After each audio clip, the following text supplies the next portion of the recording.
2016 nung una kitang makita sa Arellano University.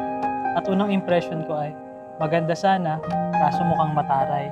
Na ako, mahina sa English, mukhang maliit ang tsansa na makausap ka. Nagsimula ang lahat sa isang kanta. We started as colleagues hanggang sa naging magkaibigan. Sabay nagme-merienda, tamang Mountain Dew at toasted siopaw. Tapos, inom after work. At naging mabait nga ang tadhana. Dahil alas 3 ng hapon na yon, nakita kitang nakatambay sa bakery. Kumakain ng Spanish bread. Tinanong ko ang napaka-awkward na tanong, kumakain ka pala niyan? Sa dami ng pwedeng itanong, bakit yun pa? At dahil sa walang kwentang tanong na yun, doon ko unang nasilayan ang matamis mo. Tahanan mo ako, di magbabago yun. Hanggang sa mas naging close pa tayo lalo. Because of what we discovered and learned from each other. We developed that relationship that even us never imagined and thought of. Sa milyong-milyong na nangyari sa ating maganda, ito talaga una nating pag-uusap ang hindi ko talaga makakalimutan. Dahil dito nagsimula ang yugto ng ating pagmamahal. Aaminin sa'yo ang daming beses na hindi ka sumuko. Ngunit nakayanan ko pagkat walang hangganang pag-ibig niya. Rafael, do you take Renzulina here present for your local wife according to rite of our Holy Mother the Church? Yes, I do. Do you give yourself to her as her husband? Yes, I do. Do you accept her as your local wife? Yes, I do.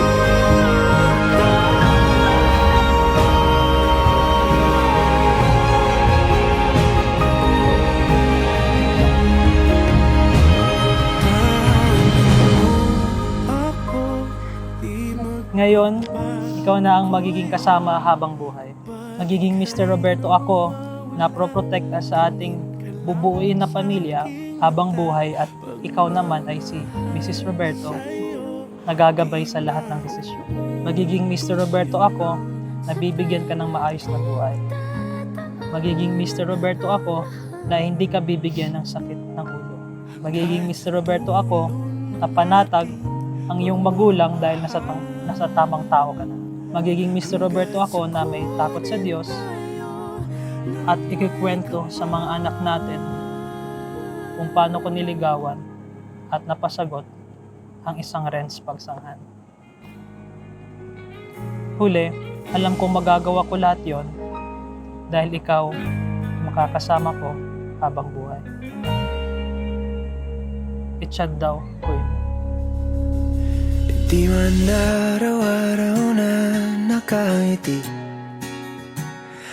ilang beses na rin tayong humihindi. Di na mapilang ang ating mga tampuhan.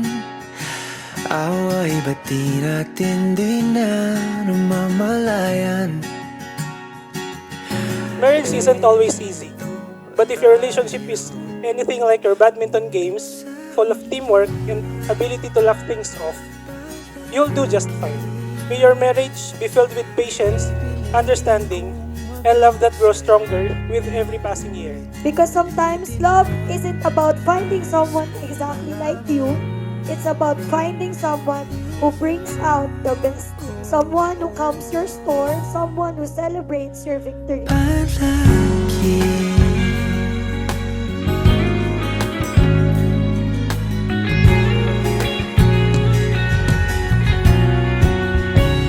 kung balikan man ang Pinapangako kong makikinig na ako sa'yo sa badminton.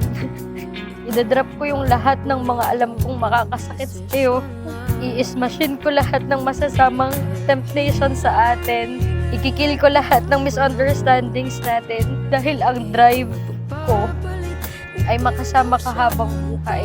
Pangakong gagawin ng lahat para lang makapunta sa'yo. Para love all lang tayo. Sa huli,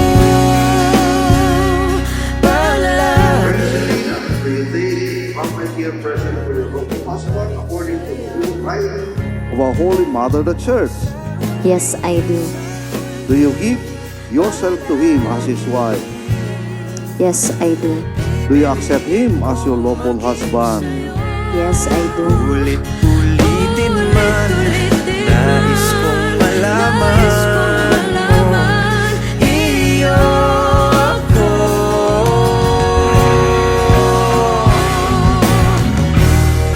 Sa pagdating ng ating pilak at ginto, Diamante may abutin, ikaw pa rin aking bituin, nagtatangi kong dalangin kung sa huling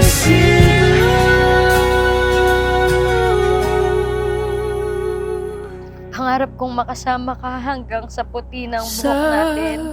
Masakit na ang tuhod, nabibigi na, at nanlalabo ang mata. I promise to be with you wherever life takes us. I will always be your number one fan. I will be your loving and supportive wife.